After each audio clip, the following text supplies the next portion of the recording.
we're here for putting your best financial foot forward to talk about the all of the financial documents that go along with grant applications. We're going to be specific. So there's sort of two caveats to this. Number one is generally these are going to be the financial documents that most funders ask for when you submit a grant application. A caveat to that is when we're talking about specific examples, that's only talking about the community foundation. Every foundation treats financial documents a little bit differently in terms of what they're looking for, but in general, they're going to ask for the same documents, and the same information is going to be in those documents. When someone requests an income statement, it's always going to be the same kind of information. Just what the funder looks for might be a little different. So in that latter case, we're only going to be talking about the community foundation, but the general information about what goes into things is sort of applicable across the board.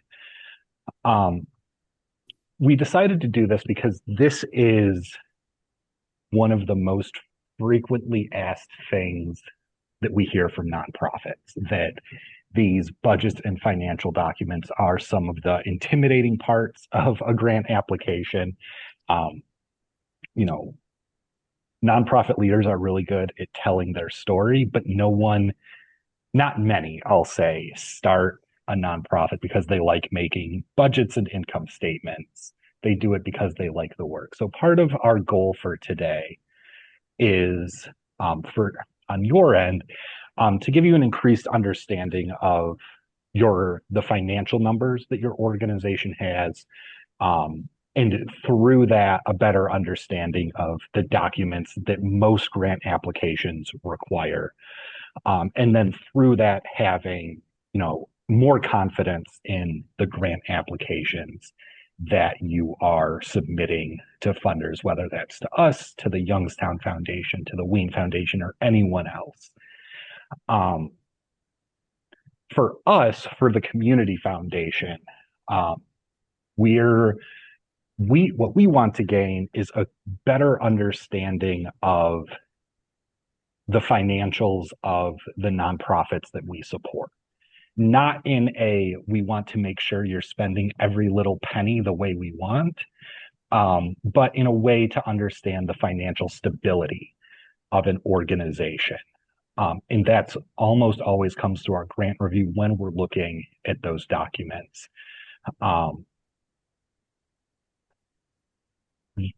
Over the last year or so, we have seen a massive increase in the number of applications coming in. So at our April 15th deadline, we had a total of 135 come in across all of our funding sources. A year ago, in our April 2024 deadline, there were 90. So that number has jumped by a third in just a year. That number is probably going to keep rising. And more and more, we're making decisions on beyond just the narrative that a grant applicant submits, beyond just those questions of here's who we are, what we do, why we do it. A lot of those decisions are coming down to, do the financial documents make sense? We'll get a little bit deeper into this, but really seeing what financial documents do is they communicate the health and the planning for your organization. And that having strong financial documents, strong in the sense of they make sense, they're well thought out, not just that they're strong in the sense that they're big numbers, but do these numbers make sense? That's really what we're looking for, is well thought out plans. So with that, we're going to go ahead and get a little bit into those.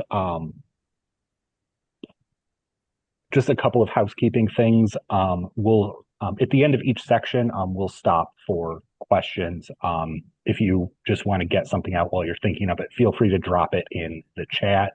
And we also have some time set aside at the end for a general Q&A. But if there's anything you're sort of thinking of in each section, which we're going to be focusing on sort of the three groups of financial statements. We'll take some time at the end of each of these for any specific questions, and then a bigger time at the end. So with all of that said, I will turn it over to Devon Cleveland. She is the finance director here at the Community Foundation, spreadsheet extraordinaire, and someone who has really made, for someone who comes from a writing background, someone who has really done an excellent job of understanding what all of these things means. She's going to start off with income statements, and I will turn it over to you, Devon. Well, thank you so much for that very kind introduction, Jay. It's been a pleasure working with you on this particular workshop, especially. Financial literacy happens to be a personal passion of mine. I was not raised as someone who would understand, at my first credit card, I signed up for on a whim because they were handing out free T-shirts my senior year in high school with a table by our gymnasium. And man, did I get myself into trouble real quick. Even though it was such a low balance. So I was just like, oh, that's how that works. So one of my I motivations actually see. to go into accounting was because it did feel like Pandora's box to me. And so a lot of this is going to be, breaking it down very simply. I hope you find it to be informative. Um, and and I hope it does make the world of finance terminology a little more demystified, a little more approachable, and you find it to be empowering. So those are my hopes for today. Um, so we're going to start off with the income statement. This is probably the more dense of the statements we're going to cover today. And everything kind of builds on that. But the income statement, I think, is one of the most effective and powerful tools to really tell the story of your organization. It is presenting your financial activities over a very specific period of time. And we'll get more into that later. At the end of the day, it calculates the result of those financial activities, whether they resulted in positive income into your organization or loss out. And in the nonprofit sector, net income or net loss is also synonymous with change in net assets. That is the specific terminology used often in the nonprofit sector specifically. So I wanted to make sure that that's not confusing. You'll see me repeat that throughout. Other names for the income statement or statement of activities, that is also particular to the nonprofit sector. Income and expense sheet or profit and loss statement. And one time recently, somebody threw out, your P&L. And I was like, huh? It's short for profit and loss statement. So I feel like all of the different terms for these same things can be part of why financial statements and discussions of financial topics can be confusing. There's just a lot of names for the same things. But once you understand one income statement and the very basic elements of it, you really are, it's half the battle.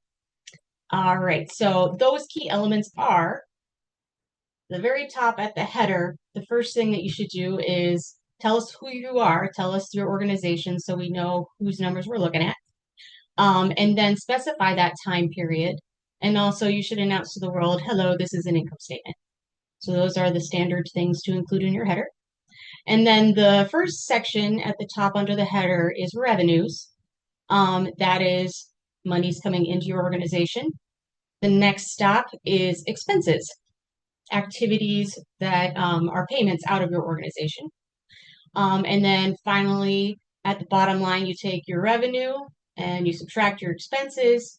And that is where we get to either change in net assets, otherwise known as net income or net loss.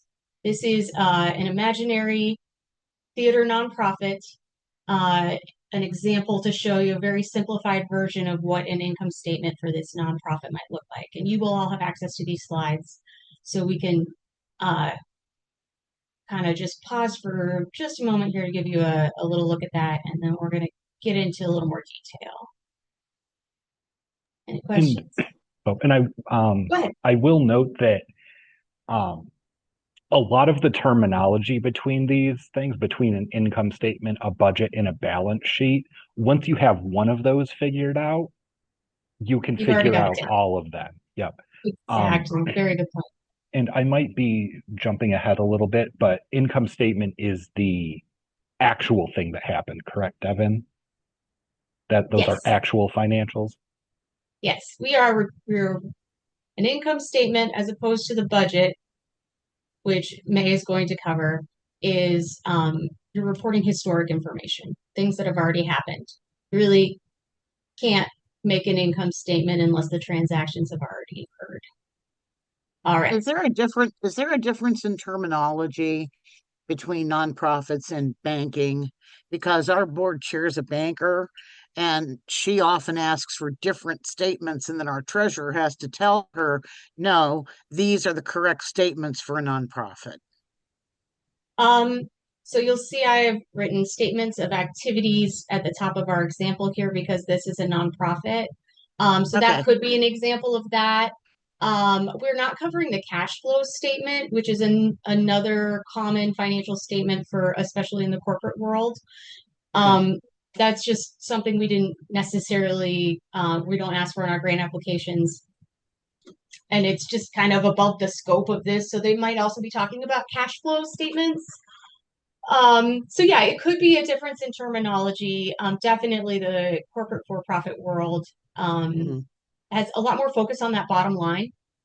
Hmm. And I think that's one of the reasons that the nonprofit sector calls net income change in net assets because you're a nonprofit. Your job is not actually to make a profit. You want fiscal responsibility and Right. sustainability, yes, but that is not actually what the goal is. I Well, like the change in it's not a problem. It's just confusing to me. That's all. yeah. It's confusing to a lot of people. So you just clarify, especially if people think they're talking about the same thing. That happens a lot too. So Great. Thank you. don't be afraid to ask questions. All right. So yes, building your income statement. Now we're going to get into those building blocks. First step again is, get into that header, determine what the relevant period of time is. That is the most important part of making sure that everybody's on the same page and knows what numbers they're actually looking at.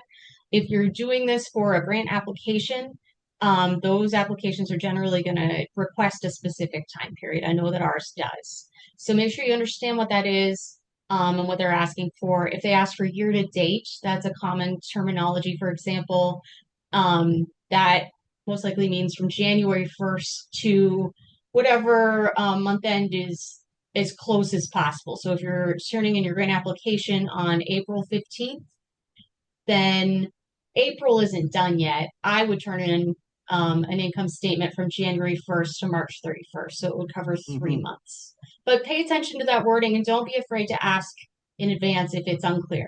We'll try to make our instructions as clear as possible, obviously. All right, so then you would make sure that you have a comprehensive list of all of your transactions, both the money going out and the money going in, and understanding what those are and what they look like. So your revenues can come from a myriad of sources. It's all very unique to each organization. Grants awarded already that you received in donations, maybe it's service fees, maybe it's membership dues. Any money coming in would go in that revenue section. And then the opposite is true, obviously, for money going out, supplies, payroll, utilities, all of those things. Then you're going to calculate that infamous bottom line that we all have heard about, net income or net loss, taking that total of your revenues and the total of your expenses. And then I like the neutral change in net assets because this is just information. It's not necessarily a happy or a sad ending to the story, depending on whether that number is positive or negative. It's just information for that particular period of time. And we all understand that. So then there's so much more you can do within the construct of this income statement. That's what we're going to talk about next. You really want to take a step back and look at all that information and find a way to format it so that it communicates the story of what happened to your organization during that period of time, not just the bottom line, especially in the nonprofit sector. That is not all there is to tell about what you're doing, nor is it the most important thing. So moving on to the next slide, I'm going to give you some ideas about how to make your income statement more meaningful. So, in my experience and what I look for and what I try to do with any income statement that I'm trying to make is you want to be able to give the reader a really insightful glance into patterns. You want to be able to tell your story at a glance. And so the tools that you have in your toolbox for this are, oh, now I'm getting to the next slide. Sorry, hold on. So first reflect and think about what you want to make obvious at a glance. What would you want someone who doesn't know anything about your organization to see and to really be able to hone in on? And so the way that you decide to break out the numbers for a given revenue, you could just say total revenue, X dollars, total expenses, X dollars, but that wouldn't tell us anything about what you're spending your money on. If you have certain programs that you do that are really the significant drivers of your organization's work, maybe it's by location. Maybe maybe something specific happened during that time that was very atypical of your organization. And it makes sense to break that out separately so that you can have a footnote to explain why that happened. Perhaps it was a global pandemic and that really shifted things for you. So you want to be able to make sure that whatever actually happened, you're conveying in a way that reads and also highlights information about your organization that whoever's reading it is going to find to be interesting and useful and insightful. So yeah, I think I listed down below some of the things to think about. Your overhead and your fixed costs, those might be financial terms that I should spell out actually. Those are the kinds of expenses that you're going to incur and need to pay whether or not you are actually running your organization and doing any programming. So even if, say you're an education organization, and even if you were not offering classes, perhaps you still need to pay rent on the building. You still need to keep the lights on somehow, right? Those kinds of expenses. That can be an interesting thing to group out so that somebody at a glance can see, okay, these are your facility costs, the things that you're gonna have to pay versus the things on top if I'm offering programming. Um, all sorts of patterns like that could be useful. All right, moving on to the next thing.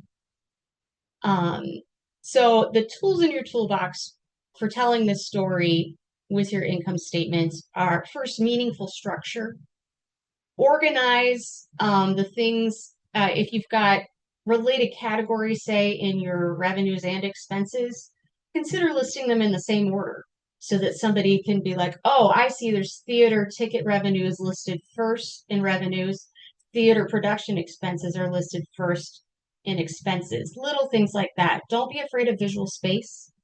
That really can help it make it easier for people to digest. Don't do what I've done with my slides and make it wall of text. I tried to cut it back.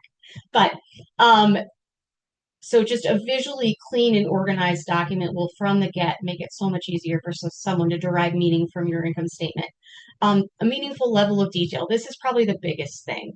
And we get a lot of organizations who send us their financials in their grant applications, and they just think more is better, I think.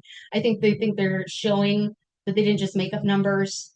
And also they had to put in that work and really gather all of those little nitty-gritty details just to make their income statement in the first place. And capacity is a thing, and I understand it takes more time to scale it back. But you really do yourself a disservice if you don't take that next step and look for patterns yourself and then decide that, oh, wow, all of these expenses are related, and I could do one caption and summarize them in a total. And then be able to see relative to the other major expenses I have how much they are. That's meaningful information. If you list too much granularly, everything is just gets lost in the weeds. And no one can really derive a lot of meaning from that. So I really want to bring that home. It's a weekend, you want to show your work and you put a lot into it, but take that extra time to decide judiciously and intentionally what you want to present. And then also tailor that to your audience. What do you think uh, that the application, if it's a grant application, what do you think that the people who are reviewing that care about? Um, and see if, experiment with organizing your numbers in different ways to highlight the things that are most meaningful to them. For example, if you're applying for a project grant for a specific part of what your organization does, it makes sense to highlight the financial activities related to that program. Give us the total revenues for that part of your work and the total expenses for that part of your work, and help us understand what the financial impact that aspect of your organization is on um, what you do, and how that project request would fit into those financial concerns. So anyway, I'm getting a little too in the weeds myself. Um, but the ideas that are more practically to do that, group revenues and expenses according to activity. I've said this before. It's not always possible to do this, but if you have an aspect of your programming, I think the theater example is a really easy one to illustrate, um, where you can easily break out the revenues related to that and the expenses. Do it. Don't just do one side of that equation, because then we can easily see it at a glance whether or not those theater productions were bringing money into your organization or not. And that tells us how important supplemental funding is to that, or whether one thing you're doing sort of subsidizes the other good work that you do. It can really make it interesting, and you can see the strategic decisions that businesses are making in their organizations to bring the good that they do to the world. So I would encourage you, especially to make that happen when you can. Sometimes you can't, mostly because those overhead expenses can be intrinsically wrapped up in what an organization does. And so it's hard to break those out meaningfully among the various things you do. All right, next. Oh, yeah, well, I'm so sorry. Would you mind going back? I skipped one of the most important topics. So please remember that you can also use your words. So a lot of times you will do all the right things that I just described, and you'll make your income statement, and you look down, you'll be like, oh my gosh, they're going to think that we have this giant loss.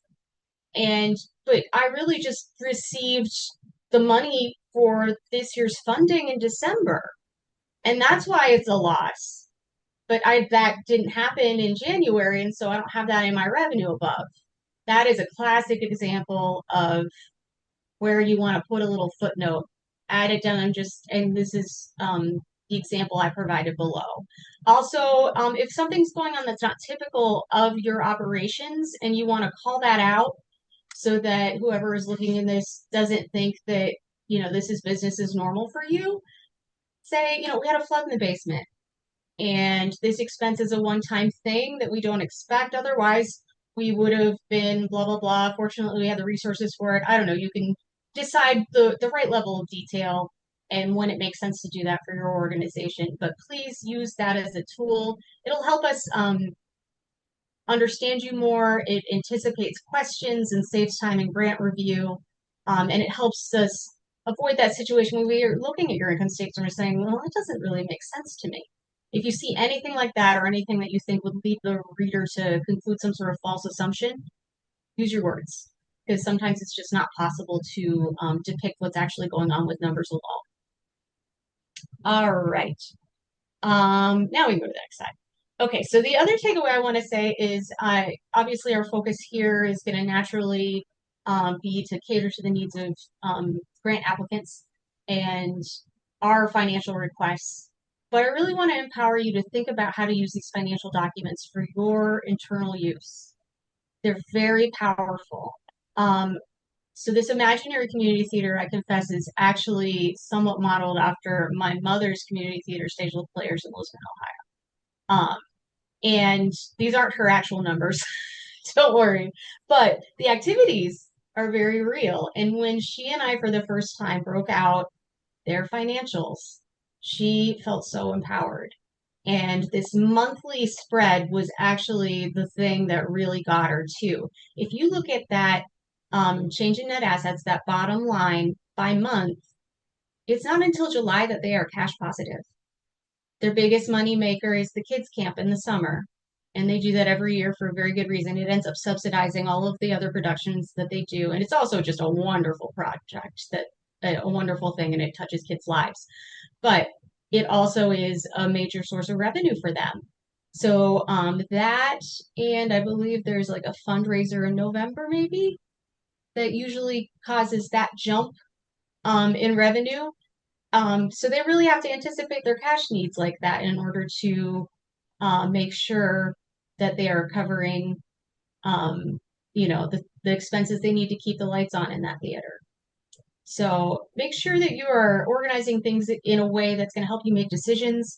It's going to help you foresee problems before they arise, and will just make you feel like you are in touch with the financial activities of your organization. It can really be reassuring. I know my mom felt a lot less anxious once she had this tool in place. So I hope that that can be helpful for you too.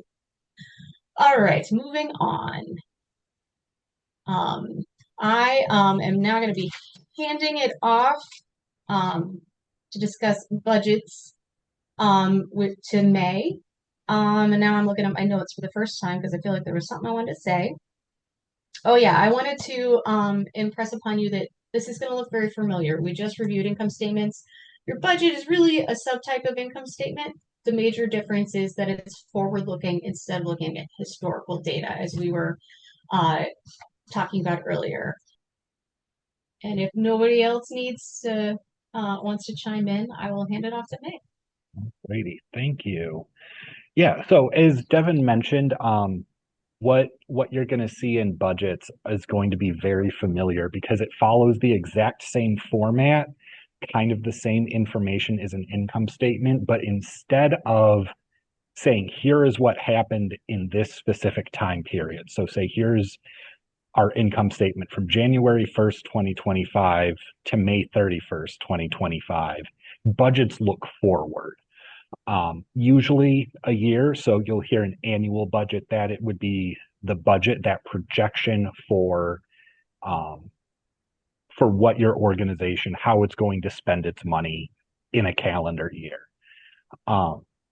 Because of that, we know that what actually ends up happening is very, very rarely going to match up 100%. Things happen, the best laid plans go awry, all of those cliches. What we're looking for is not that 100% match that you are able to anticipate every single expense over the course of a year, but that you have taken the time to think about here's probably what's going to happen. If you've put your income statement together, at least one year, but if you can sort of, again, start to pull out those trends and patterns over multiple years, it makes that best guess even better. So really what you're communicating with your budget is, here's what we think is going to happen. Within sort of the umbrella of budgets, there are generally two kinds of budgets that you're going to submit with a grant application. There's an annual budget, which is that estimate of here's everything my nonprofit is going to do this year. And that's the one that will look the most like your income statement because it's saying, taking that historical information of here's all the work we did, and it's turning it into a projection. Maybe one program, for the imaginary community theater, they decide next year we're going to put on 4 productions instead of 3.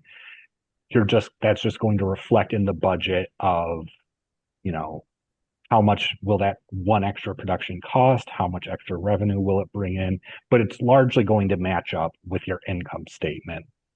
What's a little bit different is the program or project budget. That is your estimation for one specific part of your work. So rather than the annual budget that shows everything, all 4 of those productions, it's going to focus on one specific production. So say they're doing The Lion King this summer, that's the added one. It's going to break down the costs of the rights to the script, the teachers and coaches, transportation, costumes, space to hold practices in the event, the production itself. Um, it's going to be a little bit more detailed, as I just mentioned, because it's really highlighting the program itself rather than the entire scope of your organization's work. All right, I keep losing track of where I am in my notes. I will say with the Community Foundation application, it is very important that you pick the right kind of application. When you're in our grant portal and working on your application, it will ask, are you applying for an operating grant or a program grant? I believe the actual question says, are you applying for general support or for a specific project? It is very important that you pick the right thing because there's logic built into our application. And if you pick one and it's the wrong thing, it doesn't give us, as we're reviewing grants, all of the information.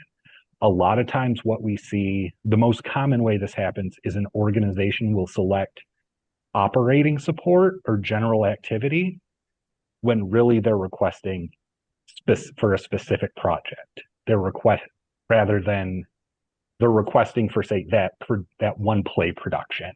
And without being able to get that project budget, we're not able to see how that project fits into the whole scope of work. This is a point that I have in my notes to bring up again later, but I want to make it like really clear that this is one of the most common missteps that we see with our application.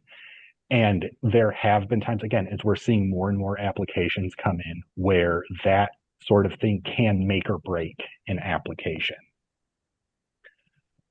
So here's just a little sort of the two kinds of budgets. So you have your annual budget, which is your projected expenses, usually for a full calendar year, or your full fiscal year. That doesn't always, a lot of organizations will do either January 1st to December 31st or July 1st to June 30th, generally, but it's usually a 1 year period that lines up with a time that works for the organization to start.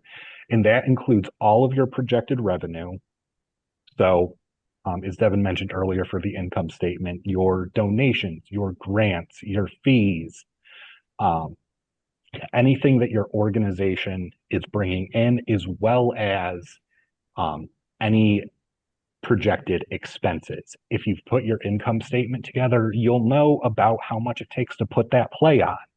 And you can sort of carry that over. Maybe this year you want to have more coaches, more acting teachers. You can build on what you've already established in the past to sort of project what something will cost. And then a project budget is specific to the program you're applying for.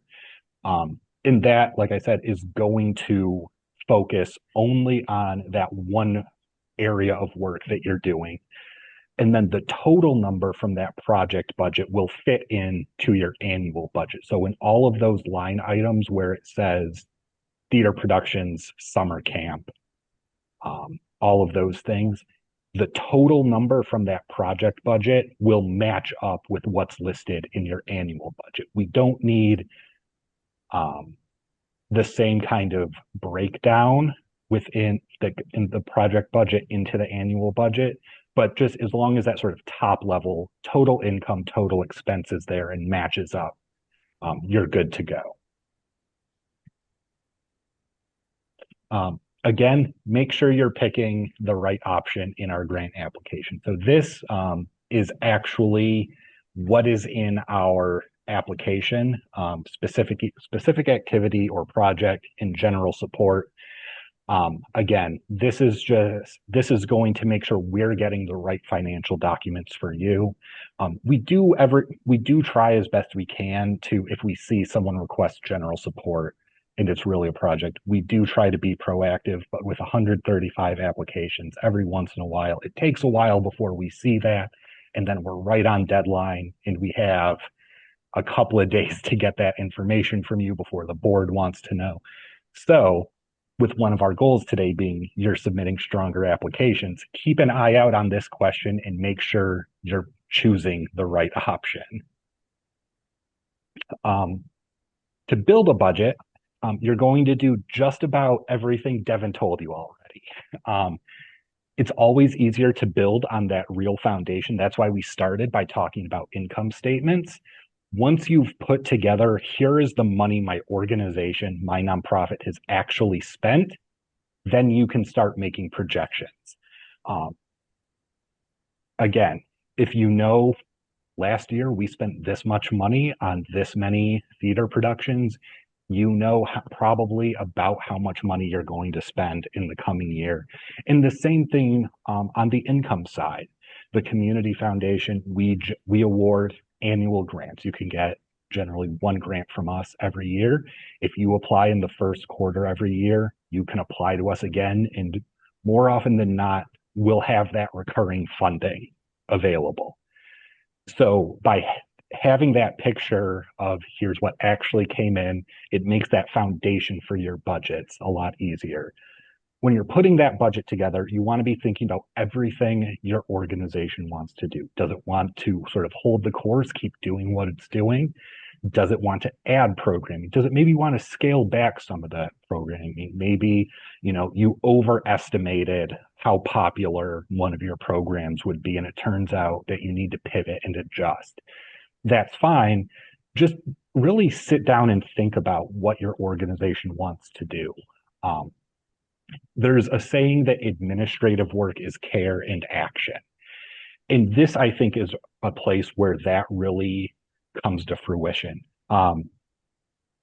When you sit down and take the time to think about how is my organization spending its money, and especially in the nonprofit sector, when we know that very few, if any, nonprofits are flush with cash and can do absolutely anything they want at any time. By taking the time to sit down and think about, here's what I want my organization to do, here's how I want to support the community I serve, you're really able to put funds to the things that matter most, and you're really able to sit down and think about how you do things, why you do things a certain way. And that's what we're looking for in grant review, is that sort of thoughtfulness and care, not necessarily just the biggest number. And on that, following up that poetic note, it's the same format as an income statement. You'll have your revenues up top, your project, or the sort of income and expenses for each of your different areas of work. Again, if it's a project budget, you'll focus a little bit more and go into a little bit more detail. But it'll follow that same general format as an income statement. And as Devon mentioned, make notes for things that are out of the ordinary. If one number is way bigger or way smaller from the previous year, tell us why. Make a little footnote, put a little asterisk at the end of something. Budgets and financial documents don't just have to be numbers. They're part of the way a nonprofit tells its story to the world, to board members, to supporters, to funders. And the better you can explain that, the more likely it is that you're going to get the support you're looking for. So here's a couple of sample budgets. Like I said, it looks a lot like the income statement. The only difference is we didn't update the years on this, but the income statement Devon showed had 2021 up here, and these are 2022. Yes, they're a couple years out of date, but these are forward-looking documents, and you can see there are some slight differences. So one of them was down here in total expenses. Rent and utilities last year, with heavy air quotes, was $500. This year it's $600. So those expenses go up $100. That's the sort of thing that's expected. But it's taking what happened last year and looking forward. Everything else is really similar. Again, it just looks the same. You're building on that foundation that you put together and are looking at for your income statement to put together your best guess. And I will make a note is I'm part of the team here at the Community Foundation that reviews grants. We're not going to go over this with a fine-tooth comb.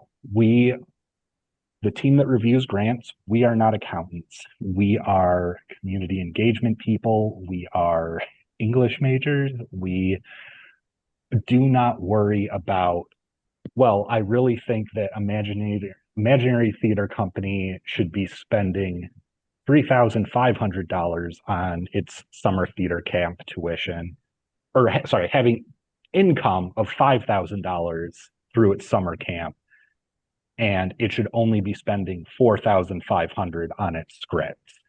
We don't think about it like that. The way we approach it is really our nonprofits know what they're doing. There's a reason you are doing this work, and there's a reason we are doing our work. The nonprofit that is applying knows their organization better than anyone. If there's things that don't really make sense, if in this budget it says $4,800 for scripts and last year it was $100, then yeah, we might reach out, ask a question of like, hey, what's going on? Why did it go from $100 to $4,800? But we're not going to nickel and dime. We're not going to exert sort of that force that historically funders have. That's not why we're doing this work. We really trust our nonprofits to tell us how they need to spend the money that they have. With that, If I that is. could, Oh, go ahead. if I could chime in to point out one thing. Yeah. You'll see in the other revenue, there is community foundation grant applied. So I wanted to highlight that it's a good idea to factor into your budget um, grants that you've applied for, grants that you've been awarded, and to specify whether or not you've already been awarded a grant or whether it's something that you revenue that you're accounting for in your budget. And I know that that can be kind of a like a cognitive dissonance thing. It's like, well, I don't know if I have that money, so why would I budget for it? Um, I definitely relate to that. But if this is for a grant application, part of what you're demonstrating with this budget is letting the funder know what the difference it would make to your overall operations. So you can see if Imaginary Community Theater did not get this $5,000 that they've applied for, then at the end of the day, they would definitely be operating at a loss. And if we compared their actual income statement to this budget, we can see that it's because of these rising expenses and the fact that they had a flood in their basement the year before, and now they're making loan payments that they didn't have to make. And that can all make sense to us. So that's kind of your goal with this. You want the person who's looking at it to be like, yeah, appears reasonable. I can see what they're doing there.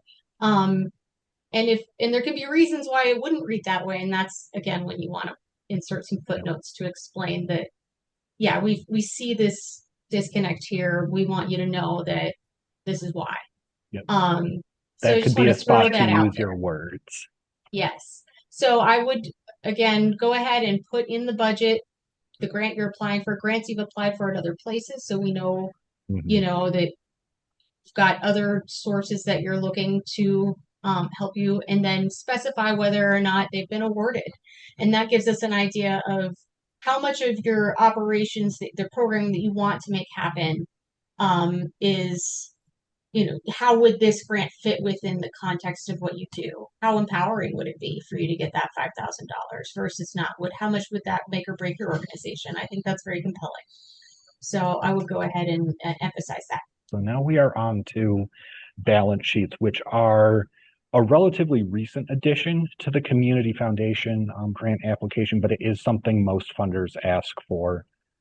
And it's a little bit different, whereas income statements and budgets are sort of, one is looking back, the other is looking forward. Balance sheets are slightly different, but do carry those same sort of fundamental principles.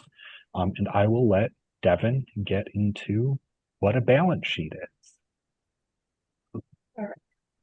So a balance sheet basically is a snapshot in time. So instead of reporting on activities over the specified period of time, you're just kind of taking one day and saying, this is the total of what I own, my assets. This is the total of what I owe. I'm going to have to pay from my assets.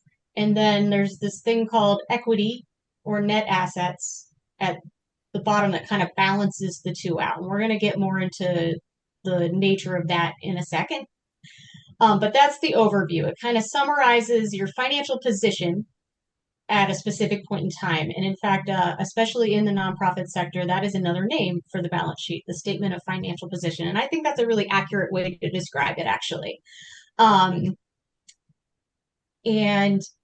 it, in combination with the income statement, gives us a much more comprehensive picture of where you stand financially. I like to contrast, it's like a rough metaphor, but if a income statement is like a movie, then the balance sheet is like a still shot, probably at the very end of the movie. That tells you, okay, this is where we stand as of right now. So moving on to the next slide, please. Here is our Imaginary Community Theater's Statement of Financial Position, aka balance sheet.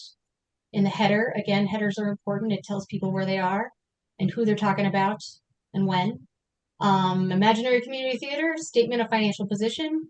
And instead of from X date to Y date, it is as of December 31st, 2021.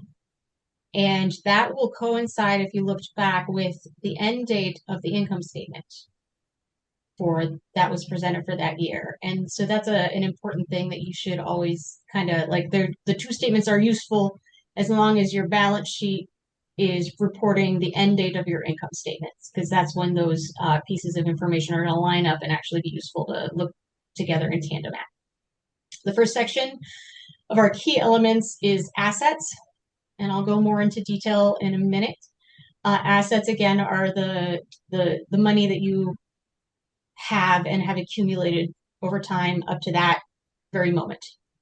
Liabilities are things that you owe.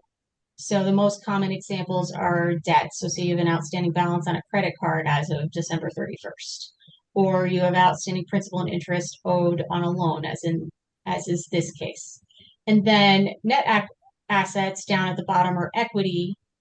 That's a little more abstract and we'll get into it, but it's what makes your balance sheet balance. So the balance sheet equation is that your total assets is going to be the same as if you added up your liabilities and your net assets. So this $3,000, $3,030 plus $4,000 in equity is $7,030. It's the same number as your assets. And that's why they call it a balance sheet, because it balances at the end of the day. So we'll kind of review that again in case that was confusing. But we can go ahead to the next slide. And we're going to build our balance sheet. It's very similar to the steps of the income statement. You're just going to take each section at a time. First, you're going to determine your balance sheet date. Remember to tie it to the end of your income statement. Then you're going to list your assets. For a lot of small organizations in particular, this might just be your checking account. Maybe you only have one bank account. And as of December 31st, that statement balance on your checking account is your assets. Larger organizations might have fixed assets, actually. They might have a building that they own. And that's what a fixed asset is called, like long-lived asset. Maybe they have equipment, things that they could sell. Maybe they have investments in the stock market. So those would all be types of assets. Liabilities, again, debt is the most common. You could also have accounts payable, which would be future bills. So say, and this is again more accrual accounting, and I don't want to get too much in the weeds, but like as of December 31st, I may have $7,000 in my bank account, but my insurance hasn't been paid from that yet, and it pertains to this period. And so actually in my liabilities, maybe I owe $1,000 for an insurance policy, and it just hasn't been paid as of December 31st. And so that should actually reduce and be a liability on my balance sheet and reduce my net assets at the end of the day. So that's kind of what the balance sheet is trying to achieve. Finally, you're going to calculate your equity. And equity sounds really abstract, but essentially, the way I like to describe it is if someone had created an income statement as of the first day your organization started from inception and listed all the transactions and activities, the revenues and expenses from that to your balance sheet day. Your net income or loss from all of those activities would actually be the total of your equity at the balance sheet date. It's the accumulation of all of your net income and net losses since the dawn of time. The good news is you don't have to do that. You don't have to go back to the dawn of time to calculate because we have the balance sheet equation. And as long as you have accurately captured all of your assets and all of your liabilities, then you can totally back into that number. So that's going to be on the next page. All right, so the balance sheet equation, as we reviewed earlier, is that your total assets on the left side of the equation needs to add up to the sum of your liabilities and equities on the other side of the equation. So this is like solving for X, which I always hated, found to be very intimidating as a not naturally numbers person. But this is how you do it. If you take your assets and you subtract your liabilities, that's your equity. So in the simplest example you can think of, my assets are $100. I know that I owe $80 in liabilities. Well, my equity then needs to be 20 because 80 plus 20 equals 100. Does that make sense to everybody? Mm-hmm. All right. And so you may be thinking, like, how is this useful? This one snapshot in time that's so reliant on um the timing of payments and things like that. Like, and I that was my instinct when I first was getting to know these financial statements, but it's because they're not as useful unless you look at them in tandem. And I like to use these examples to illustrate this fact. You can have that net loss on your income statement because there was a flood in your basement, or just because that's the timing of the way things happened with your revenues and expenses. If I look at your balance sheet at the same time and I see that you've got plenty of cash reserves, that's not a problem. You're just running your business and sometimes there's a loss and sometimes there's profit, or you're intentionally spending down some of your cash reserves so that you can make more impact. Those cash reserves just mean that you were profitable in periods prior to the income statement that you provided.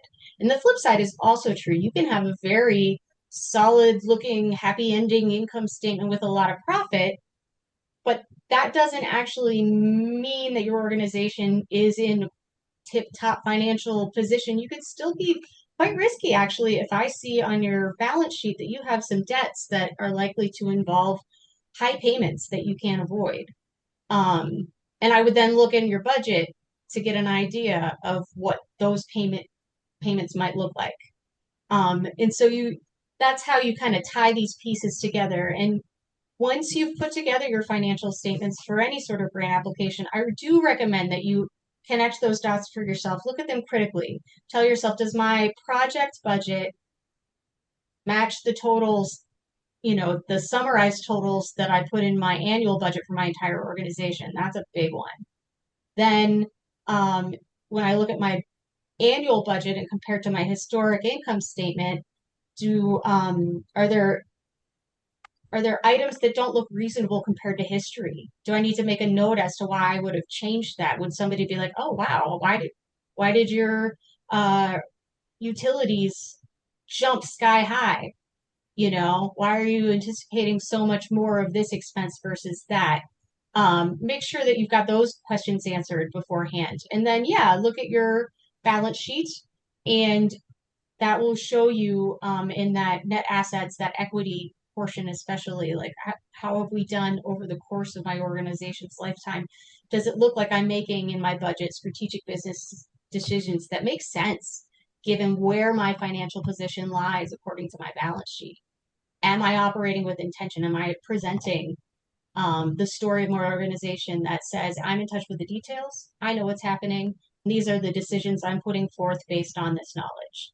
So I hope that is useful. That's all. Summarize everything.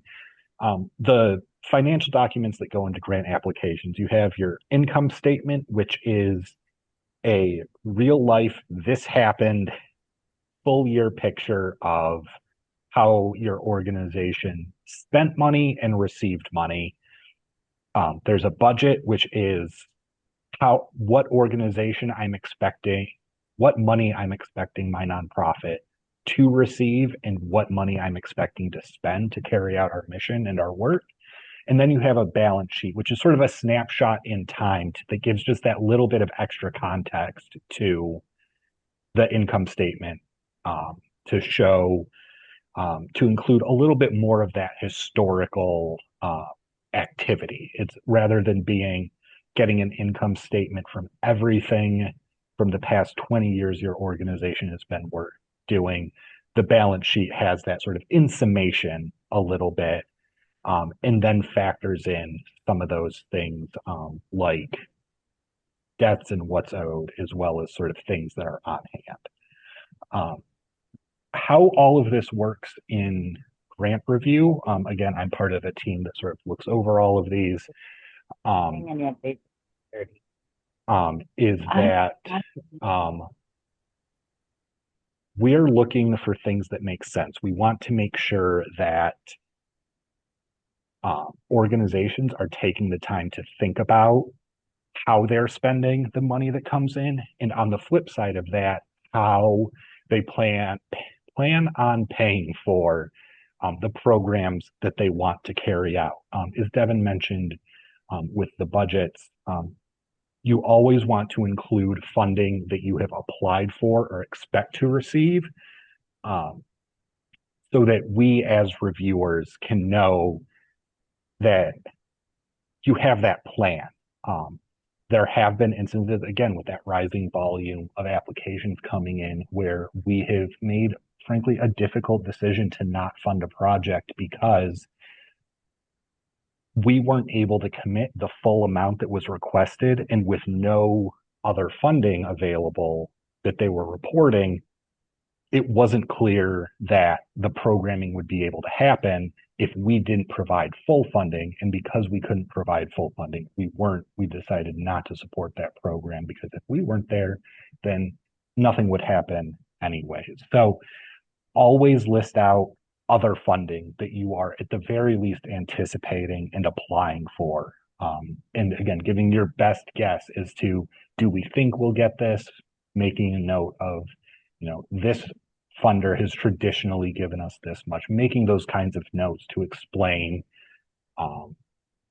the things that are in your budget.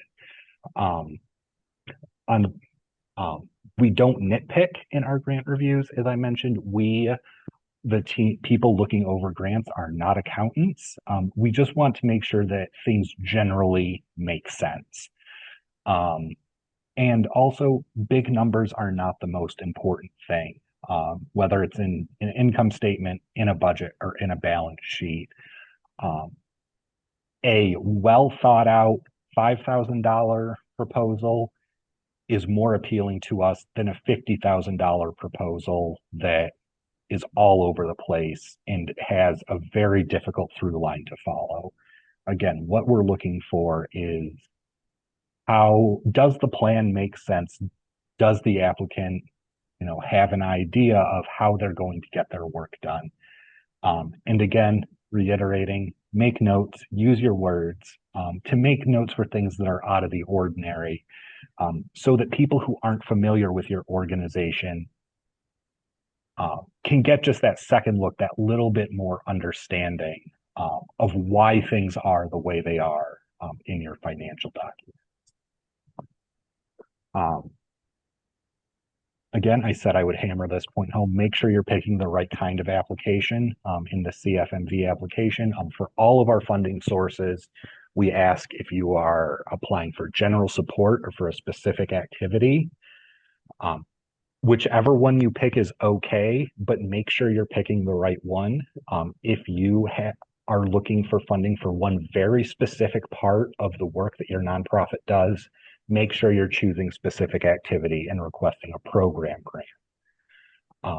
We're also looking for, again, how our funding fits into that full picture, who else you're approaching for funding. And Devon touched on this earlier, but too much detail versus too little detail. Again, not accountants. I feel like I'm starting to belabor that point, but we, if we had an application earlier this year that for every possible thing that they spent money on for one of their programs was its own line in a budget. So um, it was an education program. So they said, here's how much money we're spending on pens. Here's how much we're spending on notebooks. Here's how much we're paying our teachers. Here's how much we're spending on equipment rental. Here's how much we're spending on food, how much we're spending on drinks, how much we're spending on crayons. And with that level of detail, it may be helpful for the organization to know and track their money. But as a grant reviewer, it's it's information overload at that point. It's They could have just had a supplies line. yes. So it can be a little bit of a fine line to walk of too much versus too little. But think about it through if you are looking at this for another organization, what would be helpful for you to know um, and get that understanding of how they do their work. Um, oh, I did have these out of order, so I guess I'll reiterate it just once again. An income statement is a real life report for a specific period of time. Generally, that'll be 1 year. It can also be a quarter, a month, any other specific period of time. A balance sheet is a real life snapshot in time. That'll be a specific day. You want to list what that date is in your balance sheet. And then there's two kinds of budgets. Your annual budget, which is a projection of everything your nonprofit is going to do in for the coming generally year, but there's also, you saw it broken out the same way an income statement is where you can project a month by month. But it'll be an annual budget is a projection for that same set amount of time. And then finally, there are project budgets, which is getting into a little bit more detail to focus on a specific part of the work that your nonprofit is doing for that period of time. It'll be a little bit more detailed than your annual budget, but the number that comes out of that project budget for total cost of the program and total income for the program, that information then gets slotted into that line in the annual budget for that program. Again, make notes, take the right kind of application. And what we really want organizations to take away today, beyond just knowing how to do this, is that your financial documents are a part of the story of your organization. They are just as important as the question that says, what is the history of your organization? Or explain this program that you're doing. Because again, that administrative work is care and action. By seeing the financials of how you expect to spend money on a program, how you expect to pay for that program, that tells the people looking at your grant, here is what we care about. And again, with applications, so that rise in the number of applications coming in, a lot of requests are starting to come down to these financial documents. As I said, there were 135 applications at our April deadline. In April 2024, there were 90. About a third more than there were last year. And it is at a point where if the financial documents don't make sense and we're not able to get clarification, more than likely the request is going to be declined. So now more than ever, it is important to have financial documents that are clear not just to you, but to funders as well. And I do want to end just by sharing a few other resources. So the recording of this and the slides we'll be sending out to everyone who registered. And then that'll also live on our nonprofit toolkit. So cfmv.org/nonprofit-toolkit.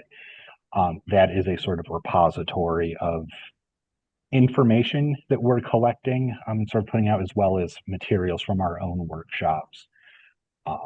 So this will live there. There's other resources available there. And we also want to give a shout out to the Mahoning County Library and their Grant Resource Center that's run by Stuart Gibbs. They do a wonderful job of giving some guidance and hosting workshops for nonprofits. So if there's other questions maybe we're not able to answer, or if you're just looking for access to things like Candid, which has a lot of how-tos and workshops for nonprofits, they are a wonderful resource.